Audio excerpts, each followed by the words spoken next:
habis paripurna saya ini. Cuma yang saya tanyakan kenapa jadi timbul yang ini? Ini nggak jelas, nggak disepakati, nggak, bukan yang disepakati DPR, maka di sini. Ini bukan hukum ini. Yang ini yang udah diparipurnakan dan disepakati DPR yang ini. Perlu, makanya saya nanya yang sebenarnya kejujuran eksekutif dengan kami itu ini perbandingannya ini. Ini yang disepakati di tanda tangan DPR dan Bupati, eksekutif dan DPR ini diparipurnakan, maka timbul yang ini. Ini buatan eksekutif ini, menurut saya ini jelas abu-abu. Menurut saya tuh, yang ini. Itu mohon dijelaskan makanya. Bagaimana ini draft yang sudah disepakati dengan DPR, dengan tiba-tiba ada draft ini Pak ya. Ini siapa yang bikin draft ini Bu? Kamu Bu? Saya tanya. Saya kurang jelas. Draft yang mana? Draft hasil pansus. Kalau draft hasil pansus ada di kantor. Coba keluarkan draft hasil pansus. Berubah nggak hasilnya secara? Ini dari ini ke ini berubah ya? Jadi kalau berubah, ini jelas kan ada pelanggaran. Iya. Karena tidak ada persetujuan kembali. Iya. Karena saya dulu, saya langsung ke kementerian, ke Kementerian PPR. Setelah pembahasan lintas sektor itu harus disondingkan dengan DPR. Kata kementerian loh Pak. Karena pasti ada perubahan-perubahan di situ. Nah, kenapa harus disondingkan dengan DPR kembali dan disetujui kembali? Baru dibacakan. Ini kan tahapannya ini. Oh, sangat jelas. Maka ini ada pelanggaran. Maka saya mah kalau ada pimpinan nih, usul konkret tadi, udah kita angkatkan saja, kita bandingkan. Ini perda lama sesuai standar DPR. Ini yang sudah diperdakan. Bandingkan pasal per pasal. Nanti berapa pasal yang berubah, siapa yang melanggar, siapa yang salah, Siapa yang merubah? maka ini artinya bahwa DPR hari ini sedang diinjak-injak oleh eksekutif. Sangat. Tidak ada marwah kami. Sedangkan kami ini dipilih oleh rakyat dengan berdarah-darah. Beda dengan para PNS, para pejabat PNS.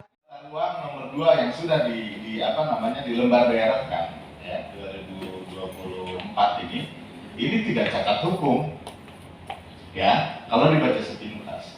Yang kami pertanyakan dan yang kami persoalkan, ini tahapan tadi Bu yang dilewat. Ini ada tahapan persetujuan.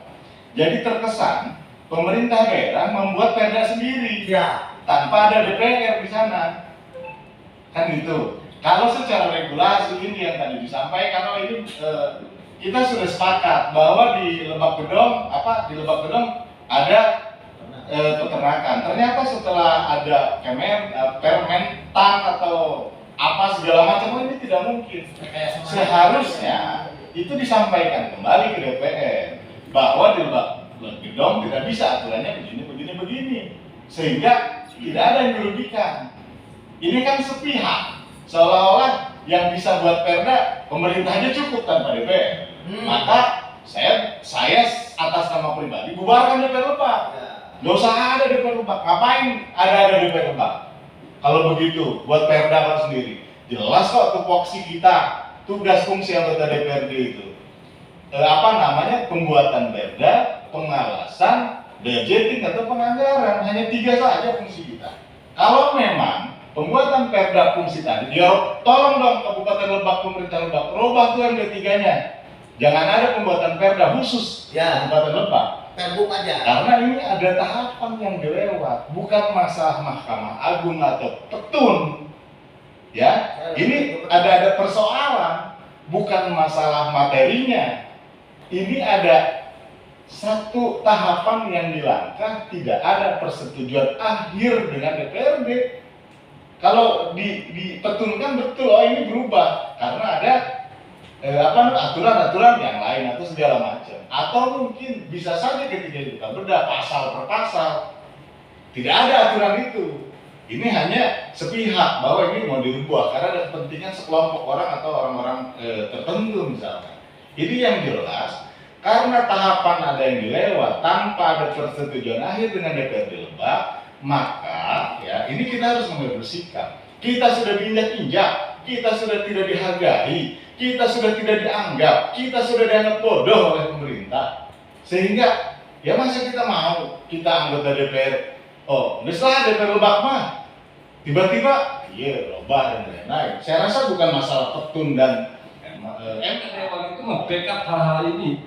Makanya terjadi juga tanda petik kita juga curiga dong kalau pada hari ini berubah dengan pasal-pasal dari pasal 54 55 itu termasuk dari pertambangan sampai diulur berkaitan nama pansus 1 minggu itu 1 pasal doang. Saya masih ingat pasal pertambangan. Ada komitmen di situ dengan Bu Firdo dan lain-lain dengan Pak Yosef kalau nggak salah masuk kawasan Nagas Bitung tanda petik untuk wilayah Citeras. Tapi faktanya nggak ada. Jadi bohong lah. Artinya bohong kalau misalkan ada pansus-pansus ke depan ini kita lebih harus curiga lagi. Ketok ke Dewan, diketik ke eksekutif. Gitu. Jadi saran saya gitu pimpinan, minta kesimpulan saja mau dilanjut atau tidak. Karena itu boleh peternakan, nggak boleh. Kan menurut sampean boleh. Dasarnya apa? Dasarnya jagung. Tadi saya juga punya dasar dong. Gitu loh. Nah, artinya kenapa? Di sini berarti ada ketentuan sepihak, Pak. Enggak pada waktu itu. Gitu loh, Mas. Pada waktu itu yang Ngapain kita bahas di pansus itu ketika sampean punya penilaian sendiri? Gitu maksud saya. Terus penjelasan itu dong, kenapa jadi dari masuk yang udah disepakati jadi pembahasan apa alasannya? Enggak. Sebentar, saya nambahin aja. Boleh, boleh. Ayo. Jadi gini, Mas Kekok, iya, kebetulan Iya, saya waktu itu Iya, masih ada angket, kan, mesti angket. ikut mimpi Ngomong, Bu. yang salah satu pimpinan Pamus. Saya pernah bilang, itu kalau nggak salah ada kadis pertanian siapa ya? Peternakan Rahmat siapa ya? Karena ada setiap Nah, dinas itu ada yang mengatakan bahwa seluruh kecamatan yang ada di Kabupaten Lebak itu Boleh. menerima, boleh. Sehingga saya dengan rasio masa sih kecamatan Rangkas Bitung itu bisa dimasukkan ke peternakan. Terus bagaimana dengan program bupati yang mengatakan bahwa daerah wisata di sini wisata, di sini tanah air, di sini wisata, di mana? Pak Rahmat, Pak Kadis itu mengatakan bahwa ini amanah Permentan kalau nggak salah. Nah tapi setelah sekarang ada perubahan. Memang tidak tahu dan di dalamnya ada perubahan itu versi eksekutif, nanti versi kami juga ada. Nanti kita ketemu di pengadilan, mudah-mudahan ketemu, Bu. Ya. Mudah-mudahan Ibu, atau saya yakin Ibu tidak terjerat karena Ibu tidak tahu pembahasan yang sebelum Ibu kayaknya. Kalau yang Pak Eko juga mungkin sepotong, yang lainnya menyerahkan. Ini saya tanya perubahannya di mana, siapa yang berubahnya itu yang akan saya jaga. Kemungkinan kita itu mau mengadakan hak angket atau bagaimana nanti kita bicarakan ya, Bang ya. Nanti kita bicarakan. Kurang lebihnya mohon maaf apabila ada kata-kata dari kami, tapi saya yakin dan hakul yakin dalam hati saya ini Perda Tata Ruang itu dirubah tanpa sepengetahuan anggota pansus, terutama kami anggota DPR. Wabillahi taufiq wal hidayah. Wassalamualaikum warahmatullahi wabarakatuh.